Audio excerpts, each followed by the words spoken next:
On the Conversation Hour, there is always a grassroots community example of how it's already working, and we can do this. Is Clark right, Catherine? The not-for-profit idea, they're cutting out the middleman, the developer. Is it a blueprint for how it could be done in the future? I definitely think so. And Nightingale's really interesting because they've actually done it with pretty much no government support. And the reason that they've been able to build in Brunswick, which is where I live, by the way, is that they have had real certainty about the planning controls there. So again, another reason to have those. Can you explain how Nightingale works? Yeah, I don't know. Yeah, definitely. So Nightingale is all about creating housing that's more sustainable, more affordable, and has a greater sense of community. And so in terms of the affordability element, it is a non-profit organisation. There's capped profit for the investors that invest in it. And also they do have 15% social housing.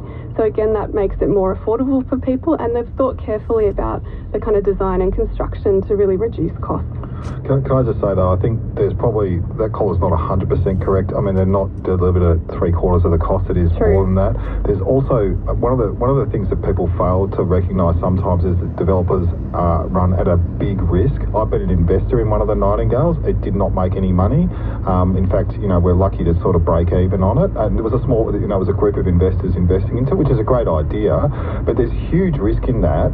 And Jeremy, the people who started Nightingale have not made a lot of money. They've been doing it as a sort of almost it's a cause. It's a piece of activism, really. Was that what the role the government could play? Well, exactly. I think we do have another form of non-profit developer, and that is the community housing sector. So I think that's, if we are kind of mandating a certain percentage of affordable housing, then we get community housing providers delivering that housing. They're providing housing that's affordable, so it's affordable for people on very low and moderate incomes. And so that is how we truly provide affordable housing. And it's very well defined in the planning scheme what that affordability bands are. And people like Housing Choices and those sort of, there's a number of them now that are doing it very, very well with good architects doing great designs. Jane's in Richmond. Good morning. Oh, good morning. Look, I just wanted to make a couple of points. I live in a 10-storey apartment in Richmond.